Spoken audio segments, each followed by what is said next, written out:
Hello everyone. आज हम एक नई वीडियो में नए कोर्सेज को डिस्कस करने के लिए आपके सामने आए हैं। सबसे पहला जो कोर्स कोड होगा वो है बीपीएससी 131 और बीपीएससी 102। ये दो कॉमन कोर्सेज हैं जो हम लेने जा रहे हैं। इसके अलावा जितने भी जो अंडर ग्रेजुएट प्रोग्राम्स के बच्चे हैं, जैसे बीएजी या बीएपीएसएच या बीएपीएफएस और बीएम, यानी कि जो पॉलिटिकल साइंस के ऑनर्स के बच्चे हैं या जर्नल के बच्चे हैं, तो ये उनका कॉमन टॉपिक है। और इसका जो कोर्स टाइटल है वो है इंट्रोडक्शन टू पॉलिटिकल थ्योरी। तो इसमें हम आज पार्ट 1 वीडियो लेके आए हैं। तो पार्ट 1 में हम कुछ जो सबसे मोस्ट इम्पॉर्टेंट क्वेश्चंस होंगे वो डिस्कस करेंगे। तो बिना टाइम वेस्ट किए हम सीधे क्वेश्चंस पे आते हैं। तो सबसे पहला क्वेश्चन जो है, what is political theory and discuss different approaches to study political theory. ये सबसे बेसिक क्वेश्चन है और हर बार जो है ये एग्जाम में आता है, इसलिए सबसे पहले इसी क्वेश्चन को हमने लिया है। तो व्हाट इज पॉलिटिकल थ्योरी, हम पॉलिटिकल थ्योरी से क्या समझते हैं। तो पॉलिटिकल थ्योरी क्या होती है कि political theory is a branch of political science that deals with the study of ideas, concept and principles that explain and evaluate political life. यानी कि ये पॉलिटिकल साइंस की एक ब्रांच है जो क्या स्टडी करती है कि जो भी पॉलिटिकल लाइफ के आइडियाज़ हैं या कंसेप्ट हैं या प्रिंसिपल्स हैं, तो उनको एक्सप्लेन करना या उनको इवेल्युएट करना, ये पॉलिटिकल थ्योरी का काम है। It seeks to understand how the power, authority, justice, liberty, equality, rights, democracy and governance function in the society. कि सोसाइटी के अंदर किस तरह से जो है अथॉरिटीज़ काम करती हैं, किस तरह से जस्टिस होता है, किस तरह से लिबर्टीज़ दी जाती हैं, किस तरह से इक्वालिटी मेंटेन होती है, किस तरह से हमें राइट्स मिलते हैं, किस तरह से डेमोक्रेसी वर्क करती है और गवर्नेंस किस तरह से फंक्शन करती है। तो ये सारी चीज़ें हम पॉलिटिकल थ्योरी के अंदर डिस्कस करते हैं। अगर सिंपल टर्म में कहा जाए तो पॉलिटिकल थ्योरी का मतलब है सिस्टमैटिक स्टडी ऑफ पॉलिटिक्स। यानी कि पॉलिटिकल साइंस को या पॉलिटिक्स को एक सिस्टमैटिक ढंग से स्टडी करना जो है वो पॉलिटिकल थ्योरी का काम है, जिसमें डिफरेंट आइडियाज़ या वैल्यू को डिस्कस किया जाता है। Not just facts, it address the fundamental question. इसमें सिर्फ फैक्ट्स पे ध्यान नहीं दिया जाता, जबकि कुछ इस तरह के क्वेश्चंस हैं जो हमारे माइंड में होते हैं, जैसे what is the best form of government, सबसे बेस्ट फॉर्म ऑफ गवर्नमेंट कौन सी होती है, डेमोक्रेसी होती है, मोनार्ची होती है, किस तरह की होती है, या व्हाट मेक्स द पावर लेगिटिमेट। तो पावर्स जो है वो किस तरह से लेगिटिमेट, कौन मतलब पावर्स किस तरह से लॉफुल होती हैं, या what right should be individual have, कौन से राइट्स हमें दिए गए हैं, या जस्टिस एंड इक्वालिटी। तो जस्टिस क्या है, इक्वालिटी क्या है, तो ये सारी चीज़ें जो है हम पॉलिटिकल थ्योरी में डिस्कस करते हैं। तो this is all about what is political theory. अब इसके की फीचर्स क्या हैं पॉलिटिकल थ्योरी के। सबसे पहला की फीचर्स है नॉर्मेटिव डायमेंशंस। नॉर्मेटिव डायमेंशंस का मतलब क्या होता है, it prescribes what ought to be. यानी कि सोसाइटी किस तरह की होनी चाहिए, यानी कि उसकी पॉलिटिकल व्यवस्था कैसी होनी चाहिए। तो ये चीज़ों को डिस्कस करना पॉलिटिकल थ्योरी का पहला फीचर है। दूसरा आता है explanatory and analytical dimensions. Analytical dimensions में आता है it explain the political process, कि जितने भी जो पॉलिटिकल सिस्टम हैं तो वो किन प्रोसेस से या उनके कौन से इंस्टीट्यूशंस हैं या उनका बिहेवियर कैसा है। तो ये सारी चीज़ें जो है एक्सप्लेन करते हैं हम इसके अंदर पॉलिटिकल थ्योरी में। तीसरा जो पॉलिटिकल थ्योरी का जो फीचर है वो है क्रिटिकल डायमेंशंस। यानी कि क्रिटिकल डायमेंशंस में क्या आएगा, it questions existing power relations and ideologies. कि जो आज लोग अथॉरिटीज़ में हैं, जहाँ जो आज गवर्नेंस में है, और उनकी क्या आइडियोलॉजीज है, तो उसके ऊपर जो है जो डिस्कस करना, that is also a part of political theory. इसके अलावा इंटरडिसिप्लिनरी नेचर। जो पॉलिटिकल थ्योरी है ये इंटरडिसिप्लिनरी है। इसमें सिर्फ हम पॉलिटिकल साइंस को ही डिस्कस नहीं करते, बल्कि it draws from philosophy, history, sociology and economics. यानी कि ये स्ट्रीम्स जो हैं, ये पैरामीटर भी उसमें डिस्कस किया जाते हैं। इसके अलावा क्या-क्या अप्रोचेज़ हैं कि हम पॉलिटिकल थ्योरीज़ को स्टडी करने के लिए। तो हमारे पास जो political theory has been study through multiple approach. इसमें बहुत सारी अप्रोचेज़ हैं जो पॉलिटिकल थ्योरी को स्टडी करती हैं। तो 2 मेन जो क्लासिफाइड की गई हैं वो है ट्रेडिशनल एंड मॉडर्न अप्रोच। सबसे पहले आता है ट्रेडिशनल अप्रोच। ट्रेडिशनल अप्रोच जो थी पॉलिटिकल थ्योरी की, वो वैल्यू बेस्ड थी या नॉर्मेटिव थी, यानी कि जो नॉर्म्स के आधार पे थी। इनमें आगे सब कैटेगरीज हैं, जैसे फिलोसफिकल अप्रोच है। ट्रेडिशनल अप्रोचेस में ही आगे कौन सी है? फिलोसफिकल अप्रोच, जिसका रूट जो है work of the Plato, Aristotle, Hobbes, Locke, Rousseau and Marx, ये इसके फाउंडर थे। यानी कि जो फिलोसफिकल अप्रोच थी वो इन जो स्कॉलर्स ने इसको प्रोपोगेट किया। And concern with the moral values, यानी कि जो हमारे सोसाइटी के अंदर या पॉलिटिकल सिस्टम के अंदर जो मॉरल वैल्यूज हैं, जैसे जस्टिस है, लिबर्टी है, इक्वालिटी है, राइट्स हैं, ड्यूटीज हैं, इनको डिस्कस करती है फिलोसफिकल अप्रोच। इसके अलावा normative in nature, what ought to be, ये एक नॉर्मेटिव नेचर की अप्रोच है, यानी कि किस तरह का समाज होना चाहिए, ये उस चीज़ को डिस्कस करती है। बल्कि इसका मेन जो क्रिटिसिज्म है वो यही है कि too abstract and less practical, यानी कि वैल्यू बेस्ड है, प्रैक्टिकल कम होती है फिलोसफिकल अप्रोच जो है। इसके अलावा आता है हिस्टोरिकल अप्रोच।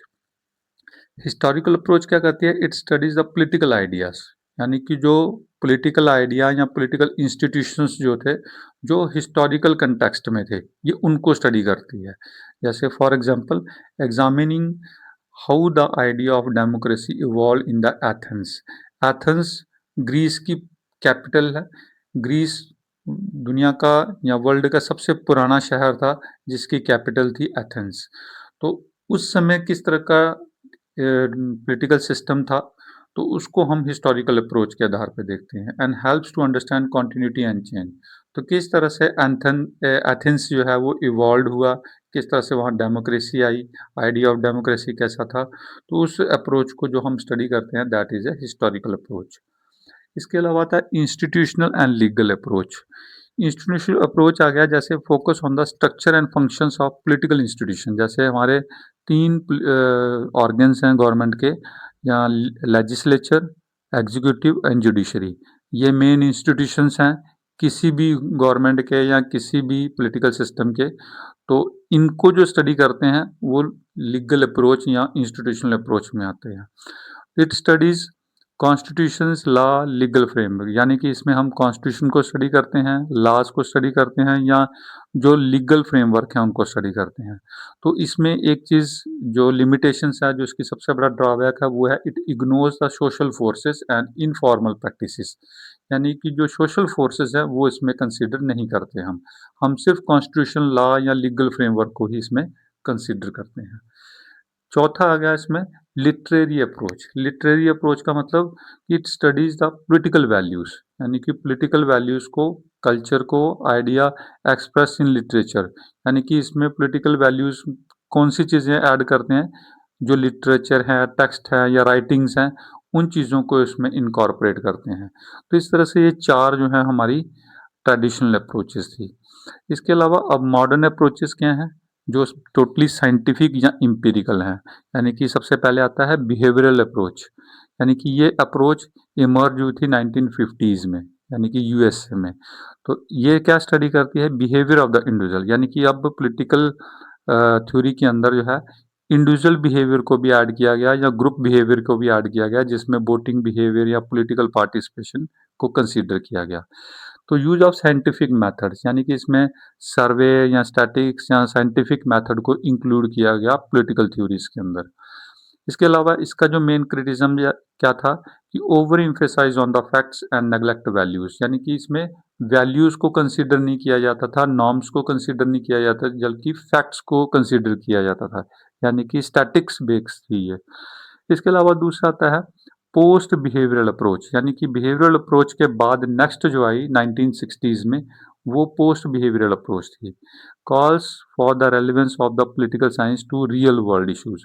अब वर्ल्ड के जो रियल वर्ल्ड इश्यूज थे, जैसे पॉवर्टी है, इनइक्वालिटी है, वॉर है, जो उस समय की सिचुएशंस थी, उसके बेसिस पे जो है फिर एक पॉलिटिकल थ्योरीज फॉर्मेशन हुई, पॉलिटिकल थ्योरीज की।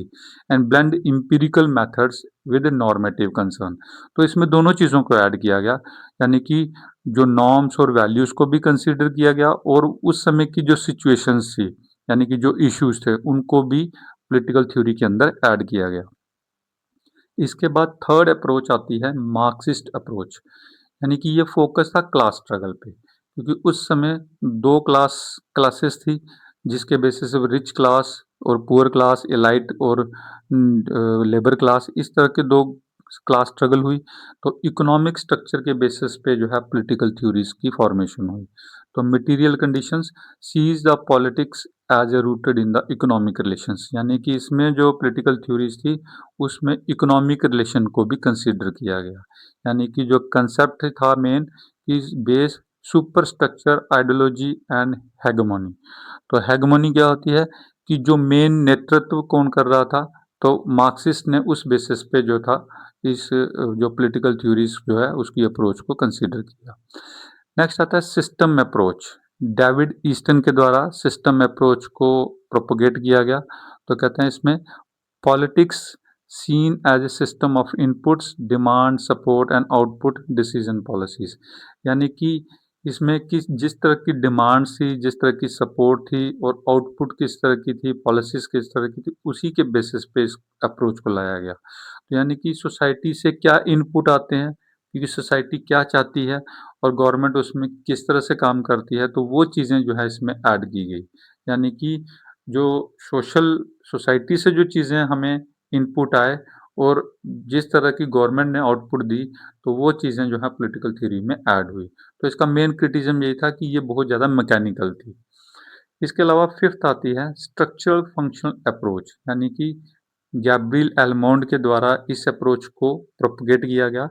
तो इसमें क्या किया गया, it analysis analyse the political system in terms of structure and functions role, यानी कि किस तरह के स्ट्रक्चर थे उस समय दुनिया में, यानी कि जो इंस्टीट्यूशंस थे जैसे लेजिस्लेचर थी, जुडिशरी थी, एग्जीक्यूटिव थी और उनके क्या फंक्शंस थे।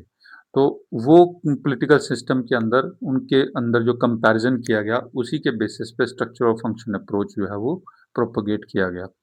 इसके अलावा आ गया फेमिनिस्ट अप्रोच। फेमिनिस्ट अप्रोच में क्या था, it critics the male dominant perspective in the political theory. अब इसमें बताया गया कि जो पॉलिटिकल थ्योरीज बनी वो सारी मेल डोमिनेंस थी, यानी कि उसमें मेल की डोमिनेंस थी, यानी कि उसमें फीमेल को कहीं जेंडर को कहीं कंसीडर नहीं किया गया।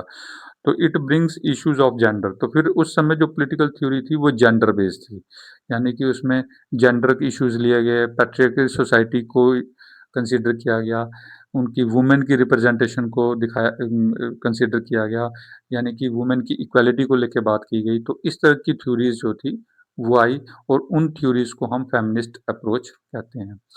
इसके बाद सेवंथ आ गया पोस्ट कॉलोनियल अप्रोच।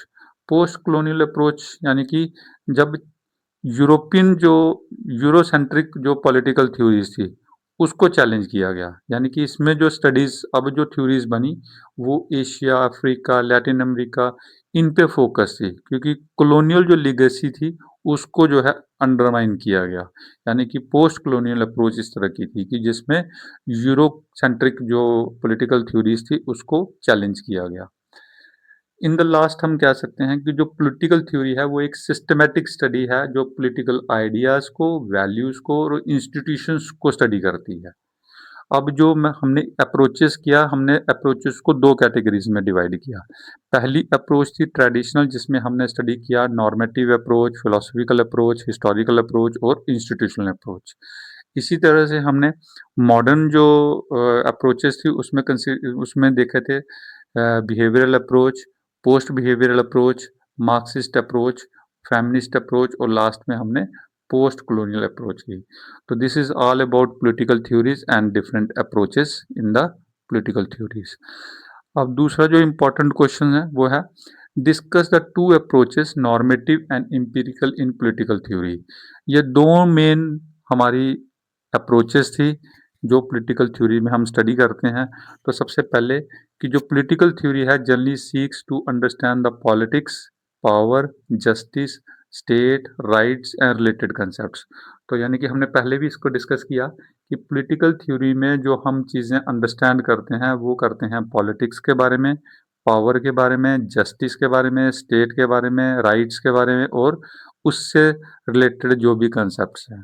तो in doing so scholars use the two broad categories. तो उसके बेसिस पे जो स्कॉलर्स थे या पॉलिटिकल साइंटिस्ट थे उन्होंने दो अप्रोचेस को कंसीडर किया, एक नॉर्मेटिव और एक इम्पीरिकल। नॉर्मेटिव अप्रोच क्या है हम उसको डिटेल में समझते हैं कि नॉर्मेटिव अप्रोच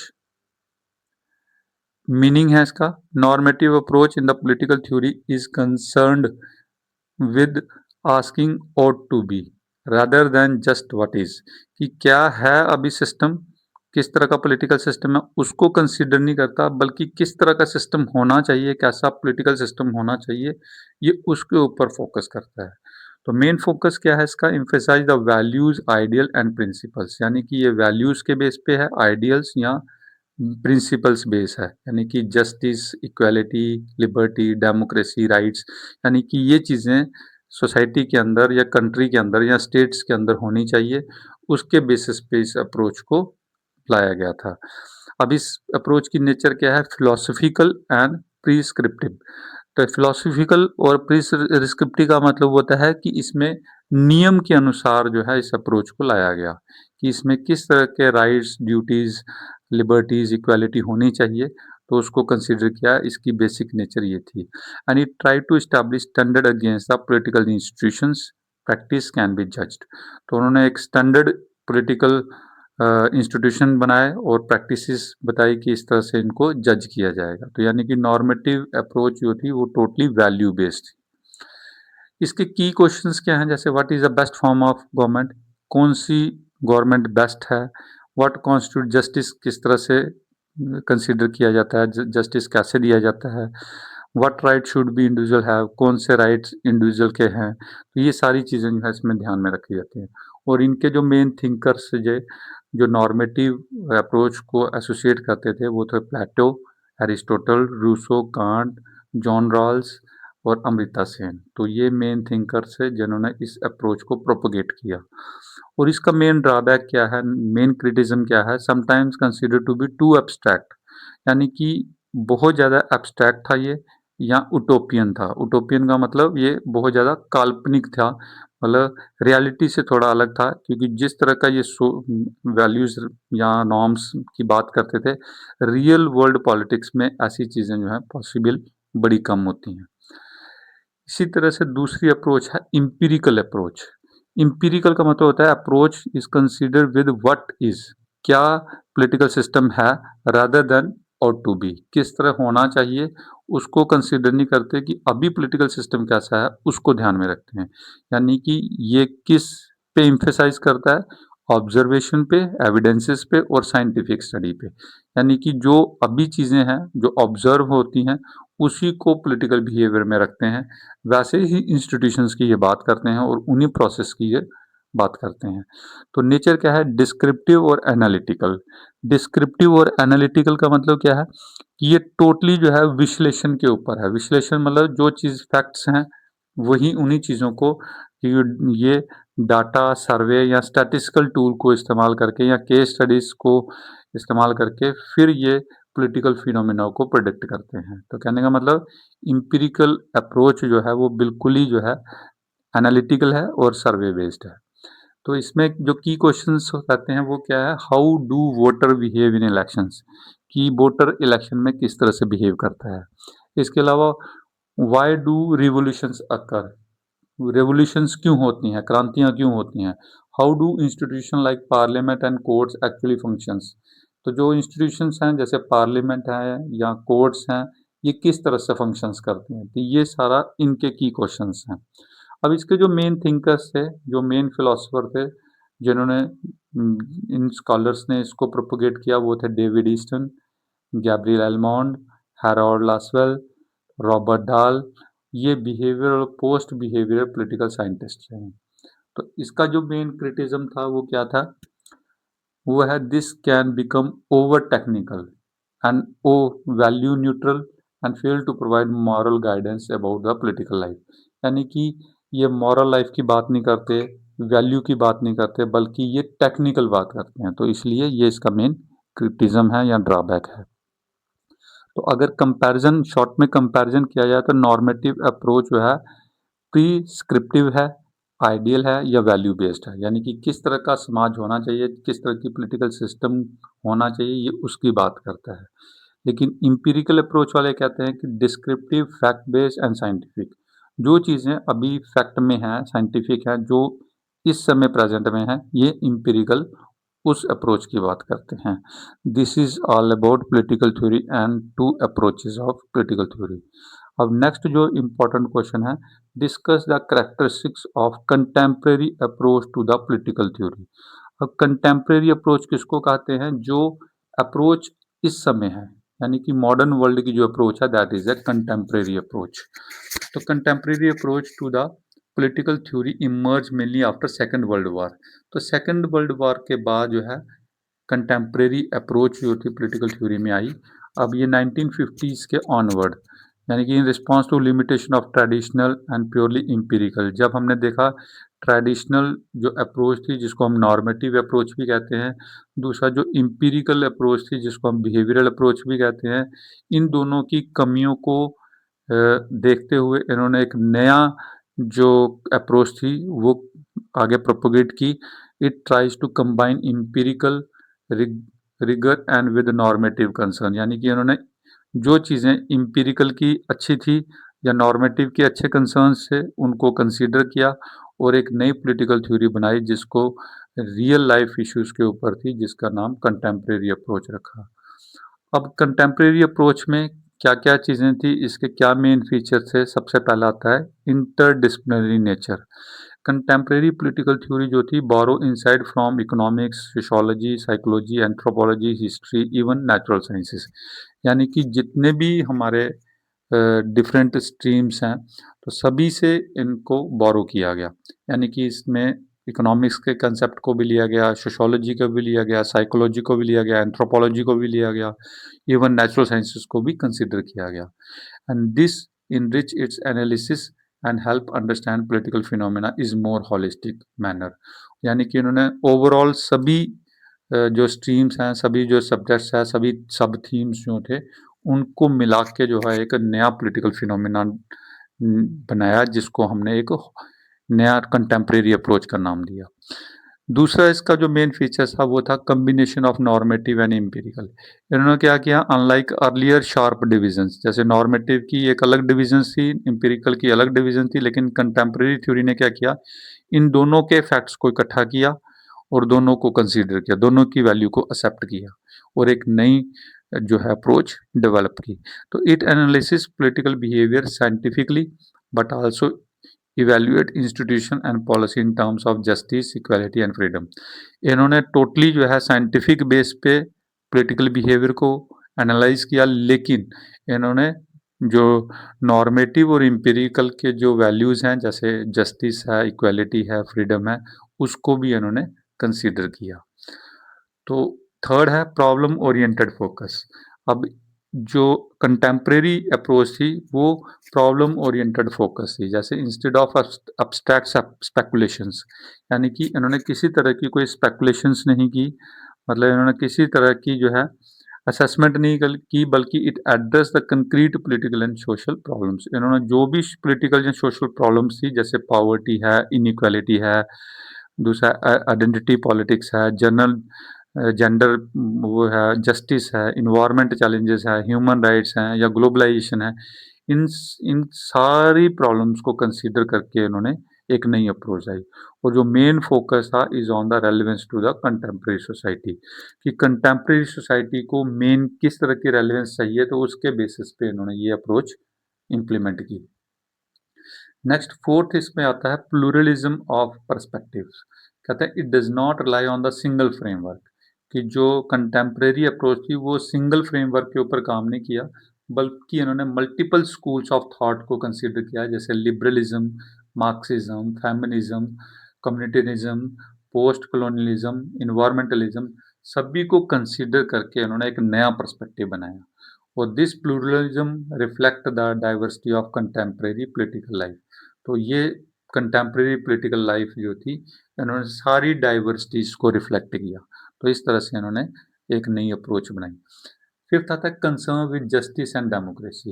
इन्होंने क्या किया, इशू जो डेमोक्रेसी के इशूज थे, पार्टिसिपेशन, लेगिटिमेसी, रिप्रेजेंटेशन, सोशल जस्टिस, इन सभी को सेंटर में रखा।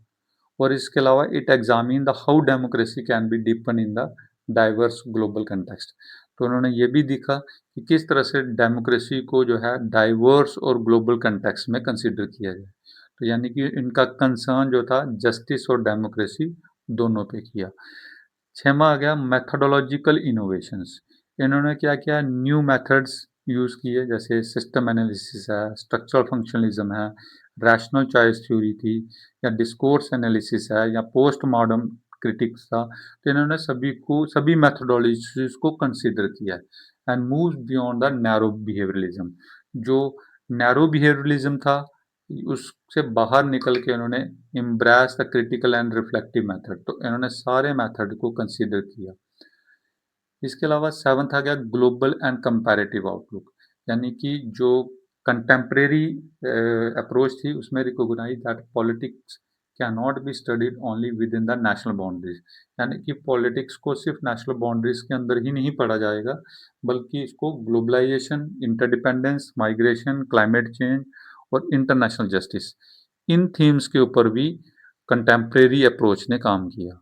इसके अलावा लास्ट में आता है इसका emphasise on the diversity and inclusion, यानी कि उन्होंने हर चीज़ को कंसीडर किया, सारे इश्यूज को कंसीडर किया, चाहे वो कल्चर है, रेस है, इथनिसिटी है, जेंडर है, सेक्सुअलिटी है, मार्जिनलाइज्ड ग्रुप्स हैं। तो उन्होंने सभी चीज़ों को हाईलाइट किया, कंसीडर किया और एक ब्रॉड पर्सपेक्टिव में एक बड़ी अप्रोच कंसीडर की। तो इन शॉर्ट हम कह सकते हैं कि जो कंटेम्प्रेरी अप्रोच थी पॉलिटिकल थ्योरी में, ये एक इंटरडिसिप्लिनरी, प्रॉब्लम ओरिएंटेड, प्लूरलिस्ट और globally sensitive, combining with empirical analysis and normative evolution, यानी कि एम्पिरिकल एनालिसिस भी लिया और नॉर्मेटिव इवोल्यूशन को भी इन्होंने कंसीडर किया। तो it seeks not only understand politics, ये सिर्फ पॉलिटिक्स को ही स्टडी नहीं किया बल्कि उन्होंने to make more just, democratic, inclusive, इन्होंने हर चीज़ को डेमोक्रेटिक ढंग से कंसीडर किया। तो this is all about contemporary approach to the political theory. अब नेक्स्ट क्वेश्चन नंबर 4 है, describe the basic features of democracy in India.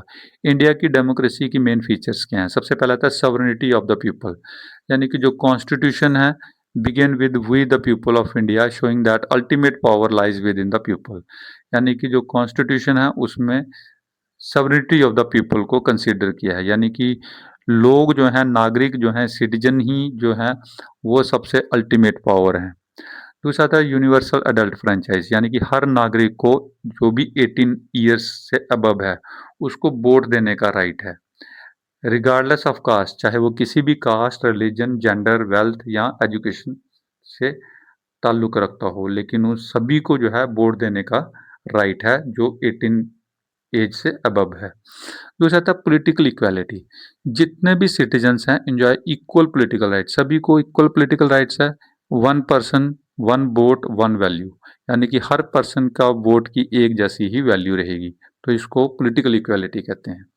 दूसरा था फेडरल स्ट्रक्चरल भी यूनिटी बियास, यानी कि इंडिया जो है ये एक यूनियन ऑफ द स्टेट्स है, बहुत सारी स्टेट्स को मिला के एक कंट्री बनता है और इसका एक स्ट्रॉन्ग सेंट्रल गवर्नमेंट है, but state also enjoy power in their own domains, तो हर स्टेट्स की अपने डोमेन्स में, अपने एरिया में पूरी पावर है, पूरा इंजॉय करते हैं अपनी पावर को।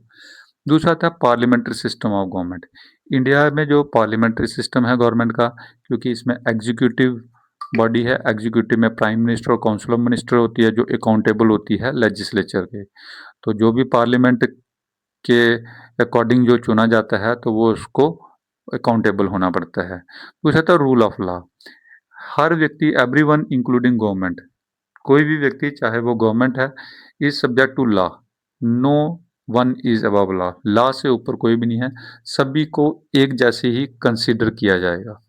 दूसरा था fundamental rights and duties, citizen, हर नागरिक को राइट्स हैं जैसे equality, freedom of speech, religion, constitution remedies, ये सभी को ये है ये राइट्स दिए गए हैं, and balance with fundamental duties, इसी के साथ उनकी फंडामेंटल ड्यूटीज को भी बताया गया है। इसके अलावा आता है इंडिपेंडेंट जुडिशरी, जो भी हम जुडिशरी है, सुप्रीम कोर्ट है या हाई कोर्ट है, वो टोटली इंडिपेंडेंट है, वो किसी के स्वार्डिनेट नहीं है, and protect citizen right as well as supremacy of the constitution, यानी कि हर नागरिक के राइट्स को कंसीडर किया जाएगा और कॉन्स्टिट्यूशन जो है वही सबसे ज़्यादा सुप्रीम है, उसी के दायरे में है सारा न्यायालय होगा। दूसरा आता है सेकुलरिज्म, इंडिया जो है नो ऑफिशियल रिलीजन, इंडिया का कोई भी ऑफिशियल रिलीजन नहीं है बल्कि ट्रीट ऑल रिलीजन इक्वली, हर रिलीजन इक्वली ट्रीट किया जाता है। दूसरा आता है regular free and fair elections. तो इंडिया में conduct the election commission of India, election commission जो है हर 5 साल के बाद एक फिक्स टेन्योर के बाद जो है peaceful transfer of the power कि पीसफुली ढंग से जो है इलेक्शंस करवा के पावर को ट्रांसफ़र करते हैं। दूसरा था मल्टी पार्टी सिस्टम। कहते हैं डिफरेंट पॉलिटिकल पार्टीज compete करती हैं इलेक्शंस में and giving vote the real choice, और अपनी चॉइस के अकॉर्डिंग जो है वो वोट देती हैं। तो यहाँ पे मल्टी पार्टी सिस्टम है, यानी कि कोई भी व्यक्ति अपनी पॉलिटिकल पार्टी बना के इलेक्शन कंटेस्ट कर सकता है। दूसरा डिसेंट्रलाइजेशन ऑफ पावर। कहता है जो पंचायती राज है या म्यूनसिपैलिटीज़ हैं, democracy reaches the grass root level.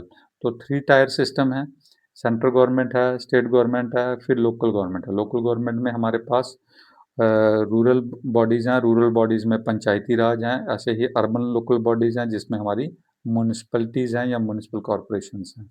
तो इस तरह से ग्रास रूट लेवल पे डेमोक्रेसी जो है वो डिसेंट्रलाइज्ड है। चेक एंड बैलेंसेस, जो डिवीज़न ऑफ पावर्स हैं जैसे लेजिस्लेटिव है, एग्जीक्यूटिव है, जुडिशरी है, प्रिवेंट मिसयूज ऑफ अथॉरिटी। कोई भी अपना पावर का मिसयूज नहीं कर सकती है।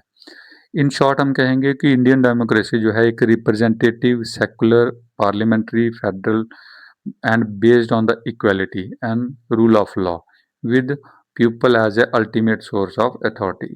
तो यानी कि इंडियन डेमोक्रेसी में सभी को रिप्रेजेंटेशन दी गई है, सेकुलर कंट्री है, सेकुलर डेमोक्रेसी है, पार्लियामेंट्री फॉर्म ऑफ गवर्नमेंट है, फेडरल स्ट्रक्चर है, इक्वालिटी के बेस्ड पे रूल ऑफ लॉ है। इसी तरह से ये सारे सोर्सेज जो हैं हमारी अथॉरिटी के जो हैं वो डेमोक्रेसी के अंदर है। इसी तरह से नेक्स्ट जो इम्पोर्टेंट क्वेश्चन है वह discuss the Marxist conception of rights, कि मार्क्स का क्या कंसेप्ट था राइट्स को लेके।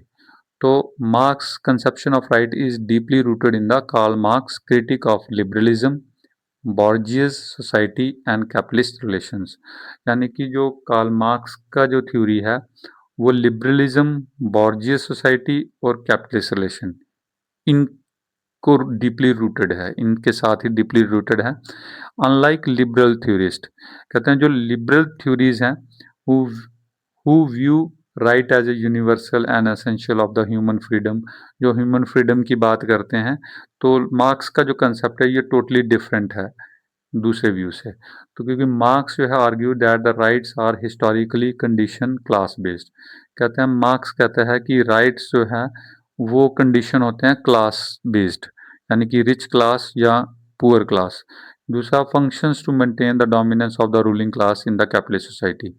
तो राइट्स जो हैं वो कंसीडर किए जाते हैं कैपिटलिस्ट सोसाइटी के अकॉर्डिंग, अगर उनकी डोमिनेंस है तो सबसे पहले आता है क्रिटिक ऑफ लिबरल राइट्स। तो मार्क्स का जो पहला कंसेप्ट है कि वो लिबरल राइट्स के बिल्कुल अगेंस्ट है, क्योंकि मार्क्स की एक बुक है essay on the Jews question, 1843 में ये बुक पब्लिश हुई थी। तो उसमें बताया गया argue that liberal rights such as freedom, equality, liberty, property और बॉर्जियस राइट्स, ये बॉर्जियस राइट्स हैं। बॉर्जियस का मतलब होता है ये रिच लोगों के राइट्स हैं and shape by the need of capitalist society, और कैपिटलिस्ट सोसाइटी अपने अकॉर्डिंगली उसको शेप देती है।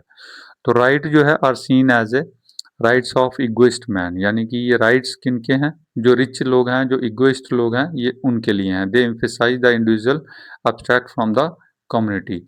तो यानी कि वो कम्युनिटी से ही अपने ये राइट्स को करवा लेते हैं। फॉर एग्जाम्पल जैसे right to protect property, protect private ownership of the means of production. जैसे राइट टू प्रॉपर्टी यानी कि ये प्राइवेट जो ओनरशिप थे उन्होंने अपने लिए ये राइट बनाया ताकि ensuring capitalist exploitation of the worker, ताकि जो वर्कर हैं उनकी कैपिटल को एक्सप्लॉयट ना कर लें। दूसरा आता है इंडिविजुअलिज्म एंड कलेक्टिविटी। कहते हैं जो लिबरल राइट्स हैं प्रमोट इंडिविजुअलिज्म, जो इंडिविजुअल राइट है वो हर एक नागरिक की बात करता है रादर देन जेन्युइन सोशल इमेनिस्पेशन। तो वो पूरी एज ए होल सोसाइटी की बात नहीं करते हैं, वो इंडिविजुअल राइट्स की बात करते हैं जो लिबरल कंसेप्ट वाले हैं। जबकि freedom in the capitalist society often means the freedom of market.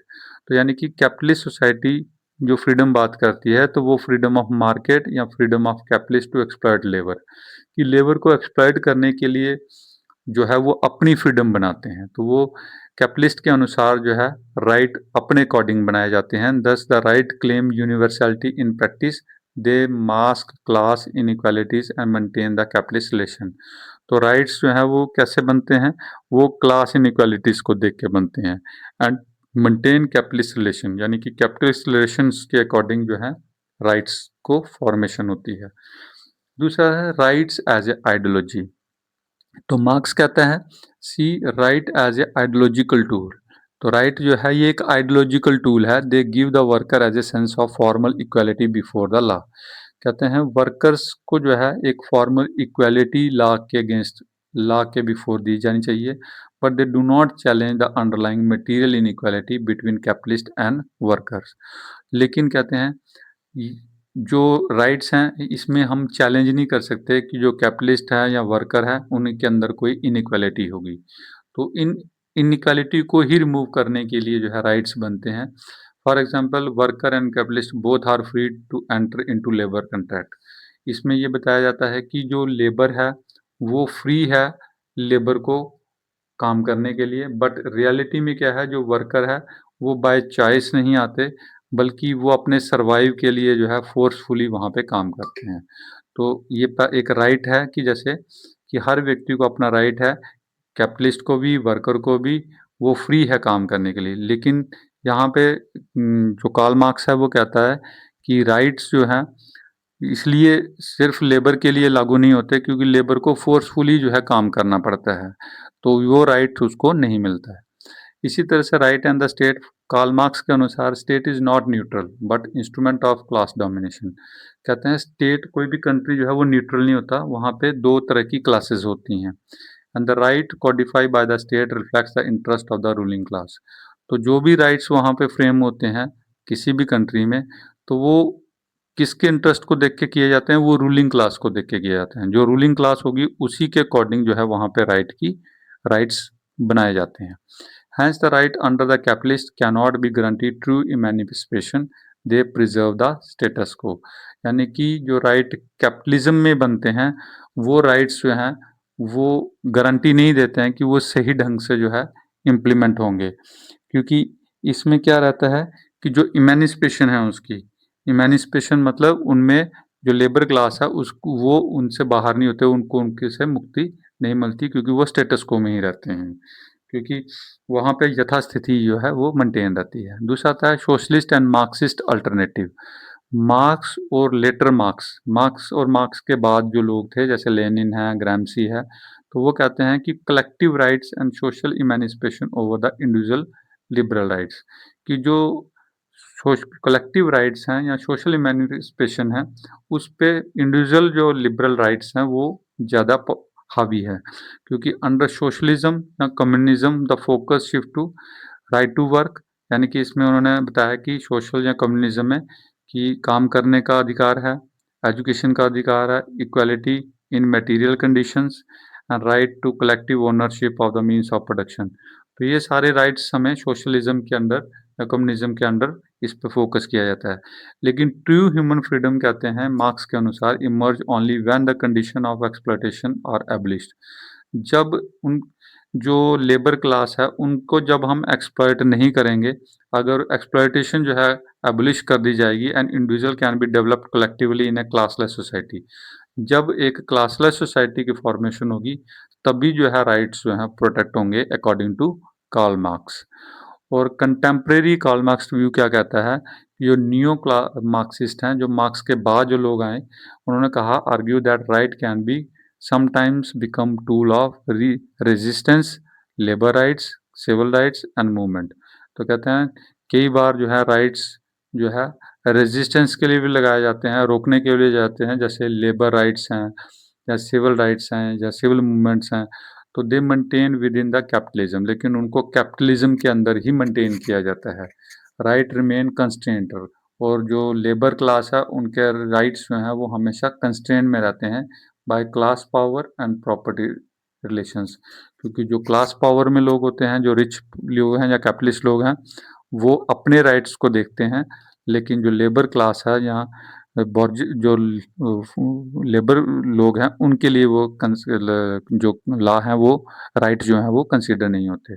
तो मार्क्स का जो कंसेप्ट था राइट को लेके, sees them not as a universal and eternal, क्योंकि जो मार्क्स कहता है कि राइट्स जो है वो यूनिवर्सल या इटर्नल नहीं है, बल्कि हिस्टोरिकली अगर देखा जाए तो specific class based instrument that protect the bourgeois property. ये जो बॉर्जियस जो रिच पीपल हैं उनकी प्रॉपर्टी को बचाने के लिए राइट्स बनाए गए थे, beyond bourgeois rights towards a collective substantial right realise that socialist communist society.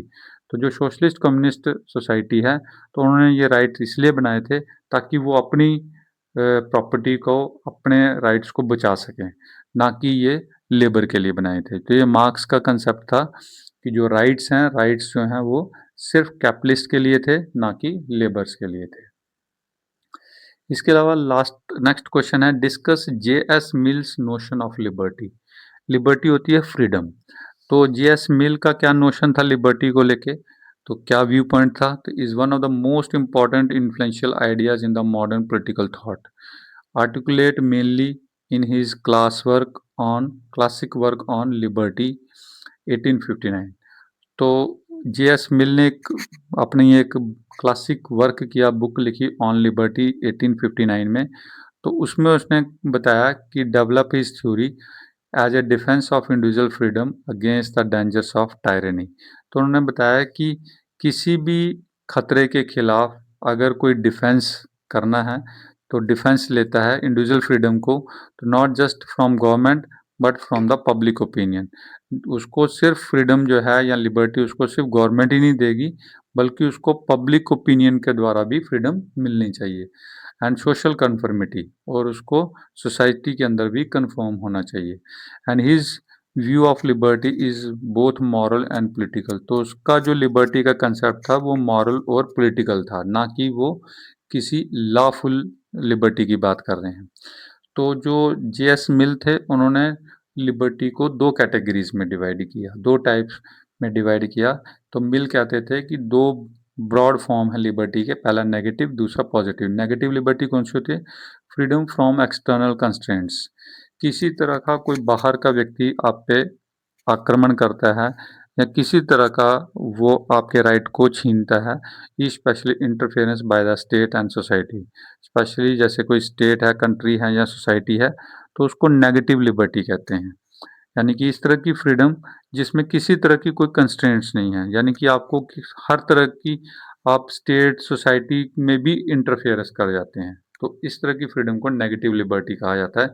यानी कि किसी तरह की कोई भी कंस्ट्रेंट्स नहीं है, बंदिश नहीं है। पॉजिटिव लिबर्टी क्या है? Implicit his argument the capacity of individual to develop their own faculties, यानी कि कोई भी व्यक्ति अपनी क्षमता के अनुसार अपने को डेवलप करने के लिए जो उसको फ्रीडम मिलती है, that is a positive liberty. And improvement and live according to their own choice, और अपनी चॉइस के अकॉर्डिंग वो अगर जीता है या अपनी इम्प्रूवमेंट करता है, that is a positive liberty. लेकिन नेगेटिव लिबर्टी में क्या है? जब वो चीज़ों का गलत इस्तेमाल करता है, यानी कि वो अपनी फ्रीडम का गलत फ़ायदा लेता है, that is a negative liberty. तो principle of liberty, harm principle क्या है इसमें? तो मिल का जो सेंट्रल डॉक्ट्रिन थी, हार्म प्रिंसिपल था। तो हार्म प्रिंसिपल क्या कहते हैं? The only purpose for which the power can be rightfully exercise over any member of civilised community against his will is to prevent harm to others, यानी कि कोई भी व्यक्ति वो अपना राइटफुली एक्सरसाइज काम कर सकता है एज ए सिविलाइज कम्युनिटी, अपनी विल के accordingly prevent harm to other, कि वो किसी को नुकसान ना करे। इस कंडीशन ये है कि कोई किसी का नुकसान ना करे और वो अपनी फ्रीडम को एंजॉय करे। This means individual should have complete freedom of thought, यानी कि उसको पूरा सोचने का, एक्सप्रेस करने का, अपनी लाइफस्टाइल जीने का, अपने एक्शंस करने का सारा जो अधिकार है। कंडीशन यह है कि वो action do not harm the others, वो एक्शन जो है किसी को नुकसान ना पहुंचाने वाले हों। Self regarding actions affecting only one self, यानी कि अपने रिगार्डिंग जो भी एक्शंस लेंगे, remain free, other regarding actions can be legitimate regulated. अपने अकॉर्डिंग जो एक्शंस लेना है, अपने लिए जो लेना है उसके लिए हम फ्री हैं, लेकिन दूसरों के पर जो एक्शन लेना है उसके लिए आप रेगुलेट हो, लेक्टिमेटली जो है, लॉफुली जो है आपको कंट्रोल किया जाता है। तो ये प्रिंसिपल था लिबर्टी का अकॉर्डिंग टू जीएस मिल। अब 3 डोमेन्स कौन से हैं लिबर्टी के? तो मिल आइडेंटिफाई करता है 3 डोमेन्स को। पहला डोमेन आता है liberty of thought and expression, यानी फ्रीडम टू थिंक, सभी को सोचने का, विश्वास करने का, एक्सप्रेस करने का जो है अधिकार है, बिना किसी सुप्रेशन के, कि कोई उसको दबा नहीं सकता। दूसरा, even unpopular wrong opinion have valued since debate helps truth emerge. अगर वो रॉन्ग ओपिनियन भी रखता है, अनपॉपुलर ओपिनियन भी रखता है, लेकिन वो सच कहता है, तो वो भी हेल्पफुल होगा। यानी कि liberty of thought and expression में जीएस मिल ने ये चीज़ बताई।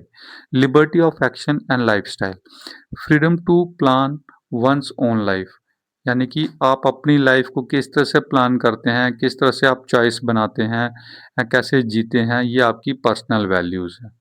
And individuality and diversity enrich the society as a whole, तो आपकी जो इंडिविजुअलिटी है, आपके अंदर जो डाइवर्सिटी है, उसको सोसाइटी जो है वो कंसीडर करती है।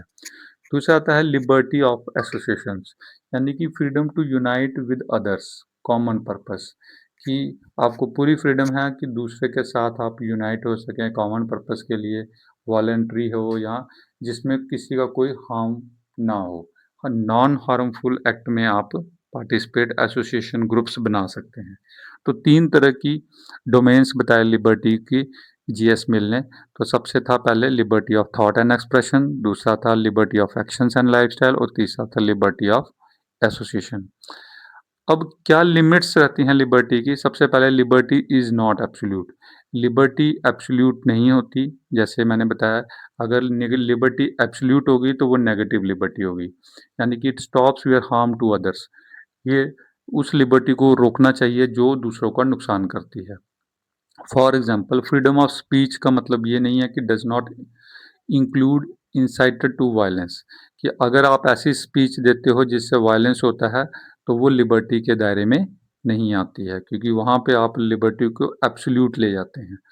बिल कहता है कि allows restriction in the case of children और अनसिविलाइज सोसाइटी, तो बच्चों के मामले में या अनसिविलाइज सोसाइटीज़ के लिए जो है लिबर्टी जो है वो रेगुलेट होनी चाहिए, यानी कि उसमें किसी तरह की भी जो है वो कंट्रोल होनी चाहिए, क्योंकि ये problematic aspects in his thought, क्योंकि कई बार उनकी सोच में जो है प्रॉब्लमेटिक चीज़ें आ जाएंगी जो reflecting colonial attitude at the time, तो उस समय वो गलत दिशा में जा सकती हैं। दूसरा था इम्पोर्टेंस ऑफ लिबर्टी। अब लिबर्टी की इम्पोर्टेंस क्या है? For the individual liberty promote self development, liberty से कोई भी व्यक्ति जो है उसकी सेल्फ डेवलपमेंट होती है, क्रिएटिविटी पैदा होती है और हैप्पीनेस मिलती है। लेकिन एज ए सोसाइटी अगर देखा जाए तो फ्री सोसाइटी होगी तो मोर प्रोग्रेसिव होगी, रीसेलेंस होगी, यानी कि because benefit from the diverse perspective, तो हर पर्सपेक्टिव में वो डाइवर्स होगी, और एक्सपेरिमेंट्स इन लिविंग, और अपने जीने में वो नए नए एक्सपेरिमेंट्स करेंगे और इंटेलेक्चुअल डिबेट में पार्टिसिपेट करेंगे। तो कहने का मतलब जो लिबर्टी है इसकी बहुत ज़्यादा इम्पोर्टेंस रहती है। In the last, GL mills का जो नोशन था लिबर्टी को लेके, वो एक डिफेंसिव ऑफ इंडिविजुअल फ्रीडम था, कि एक जो हमें फ्रीडम मिले वो बिल्कुल डिफेंसिव हो, on the built on the harm principal, यानी कि वो किसी तरह का किसी के अगेंस्ट जो है वो हार्मफुल ना हो, किसी सोशल या पॉलिटिकल ऑपरेशन में ना हो। It's just the freedom of thought, यानी कि आपको थॉट, फ्रीडम ऑफ थॉट है, freedom of expression, lifestyle, association, ये सारे ह्यूमन प्रोग्रेस के लिए जो है ज़रूरी लिबर्टीज़ हैं। While not without flaws his theory remain A corner stone of liberal political philosophy. तो विदाउट फ्लॉज जो है अगर देखा जाए तो ये थ्योरी जो थी ये एक कॉर्नर स्टोन थी लिबरल पॉलिटिकल फिलोसफी की, थी बहुत इंपॉर्टेंट थ्योरी थी जीएस मिल के द्वारा। अब इसके बाद आता है question number 7, discuss the theory of legal rights. Legal rights किसको कहते हैं? लीगल राइट्स हम उसको कहते हैं जो हमें हमारा कोर्ट के द्वारा मिलती है, यानी कि जो हमें सुप्रीम कोर्ट या हाई कोर्ट या किसी भी लॉ एजेंसीज के द्वारा जो हमें राइट्स मिलते हैं। The theory of legal right is a central topic in the jurisprudence philosophy of law. It deals with the meaning, nature and elements of the rights, यानी कि इसमें recognise the protected by the law, यानी कि जो rights हमें law के द्वारा protect करते हैं या रिकॉग्नाइज्ड हैं, उन्हीं को हम लीगल राइट्स कहते हैं, यानी कि जिनको फिलॉसफी ऑफ लॉ के अकॉर्डिंग कंसीडर किया जाता है। अब सबसे पहले लीगल राइट्स का मीनिंग क्या है? लीगल राइट्स का मतलब है इंटरेस्ट और claim recognised and protected by the law, यानी कि आपके जो भी इंटरेस्ट हैं, आपके जो भी राइट्स हैं, उनको लॉ के द्वारा प्रोटेक्ट किया जाए। Which imposes a duty on others to respect it, यानी कि दूसरे की ड्यूटी बनती है कि आपके राइट्स का वो आदर करे, रिस्पेक्ट करे। If someone violate that right, अगर कोई उन राइट्स को वायलेट करता है तो लॉ जो है उसको रेमेडीज थ्रू कोर्ट, कोर्ट के द्वारा उसको पनिश करेगी या कोर्ट के द्वारा उसको रेमेडीज करेगी। फॉर एग्जाम्पल, जैसे property owner has legal right over his land, कोई प्रॉपर्टी ओनर है, उसके पास लैंड है, तो वो उसका अधिकार है उस लैंड पे। And others have duty not to trespass, और बाकियों की ड्यूटी बनती है कि उसको कोई भी सुपरसीड ना करे, उस पर कोई ट्रिपास ना करे, यानी कि उसकी ज़मीन को कोई हथियाए ना। A citizen has legal right to freedom of speech, जैसे सिटीजन्स को एक लीगल राइट दिया जाता है बोलने का, फ्रीडम ऑफ स्पीच है, सब्जेक्ट टू रीजनेबल रेस्ट्रिक्शंस, लेकिन बोलने का अधिकार उसको उतना ही है जिसमें एक रीजनेबल रिस्ट्रिक्शंस भी होती हैं, जिसमें वो उसकी जो स्पीच है वो किसी पे इम्पैक्ट ना डालती हो। दूसरा, essential element of the legal right, और मेन एलिमेंट क्या है लीगल राइट्स के? पहला है राइट होल्डर्स, जिसको अधिकार मिलता है। तो subject of right, the person who possess the right, जैसे कोई व्यक्ति है उसको जो राइट मिलता है तो उसको बोलते हैं राइट होल्डर्स। दूसरा था duty bearers, someone upon whom the duty is impose to respect the right, तो ये वो लोग हैं जो उसके जो अधिकार हैं उनका सम्मान करें, यानी कि वो उसका हनन ना करें। दूसरा, content and act of the right, what the right permit entitle the holder to do, यानी कि क्या राइट उसको मिला है, वो इंटाइटल्स उसमें जो उसको परमिशन मिली है, तो वो राइट उसका, वो उसको कंटेंट ऑफ द राइट कहा जाता है। ऐसे रिकॉग्निशन बाय द लॉ, अब लीगल राइट जो है ये इन्फोर्सेबल है लॉ के द्वारा, is not merely moral claim, कहते हैं ये मॉरल क्लेम नहीं है बल्कि ये लॉ के द्वारा इन्फोर्सेबल होते हैं।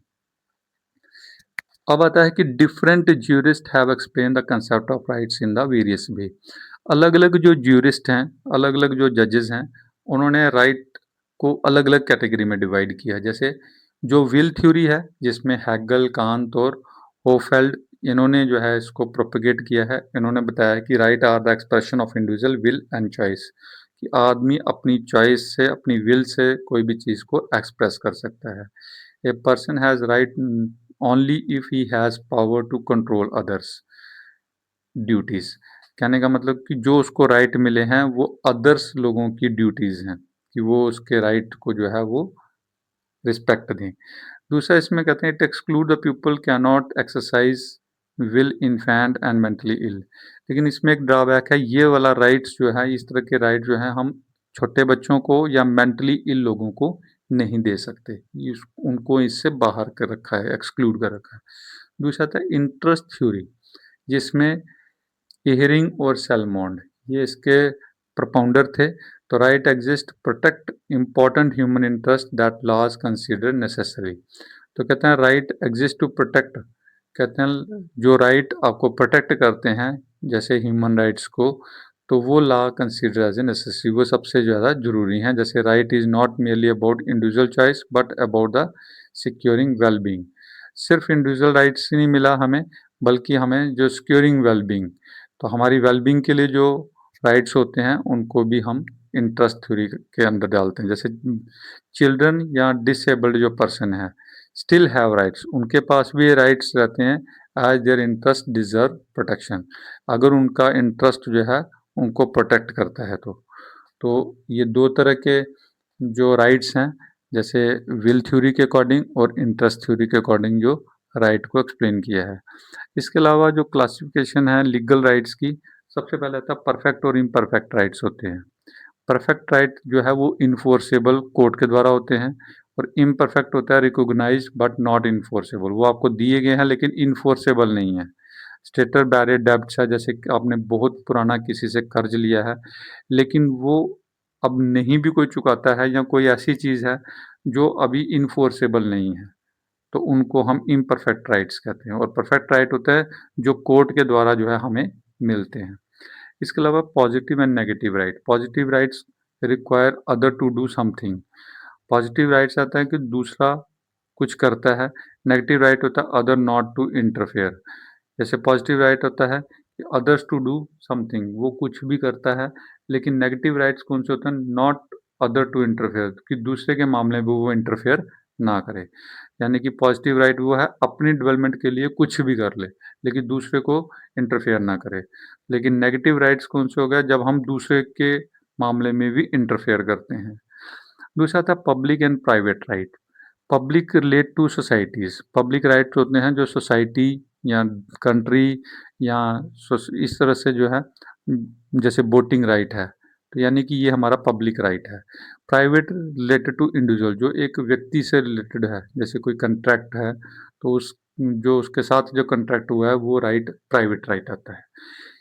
इन रैम और इन पर्सोनम राइट्स। इन रैम जो है वो is against the world at large, यानी कि जैसे प्रॉपर्टी राइट है तो ये एट द लार्ज जो है ये दिया जाता है। और इन पर्सन में आता है स्पेसिफिक पर्सन डेप्ट रिकवरी। कोई डेप्ट रिकवरी करनी है तो वो पर्सोनम राइट में कंसिडर की जाती है। तो कंक्लूजन में कहते हैं कि the theory of legal rights help us understand the relationship between law, individual and society. Theory कहती है कि जो लीगल राइट्स है हम उसको कंसिडर करते हैं relationship between laws, individual and society, कि सोसाइटी के अकॉर्डिंग अलग होते हैं, इंडिविजुअल के अकॉर्डिंग अलग होते हैं और लॉ के अकॉर्डिंग अलग होते हैं। While the will theory emphasize freedom and choice and interest. The theory stresses social welfare, protection of interest. Both are relevant, but modern jurisprudence often leans towards the interest theory since it accounts for vulnerable groups. तो जो सबसे ज़्यादा important जो theory है इसमें वो है interest theory, जो सभी लोगों के लिए है, जो वल्नरेबल जो ग्रुप्स हैं यानी कि चाइल्ड हैं या ओल्ड हैं, ये उनको भी राइट्स प्रोवाइड करता है। At last this is all about जो कोर्स था, ये सारा हमने जो इम्पोर्टेंट क्वेश्चंस जो थे वो इसमें लिए, लेकिन जो क्वेश्चन अभी कुछ और क्वेश्चंस जो है रेस्ट क्वेश्चंस जो है वो बच गए हैं, वो नेक्स्ट पार्ट में हम उसको करेंगे। Thanks for watching this video. Please like, share and subscribe and share this video and press bell notification for further more valuable videos for other IGNOU updates and courses। आपको और जो videos हैं उन videos में जो इसके अगले parts में हम और ज़्यादा जो क्वेश्चंस हैं वो और करेंगे, जो इम्पोर्टेंट क्वेश्चंस हैं वो उसमें हमने अगले पार्ट में जो है वो आपको अगले वीडियोस में प्रोवाइड करेंगे। Thank you very much.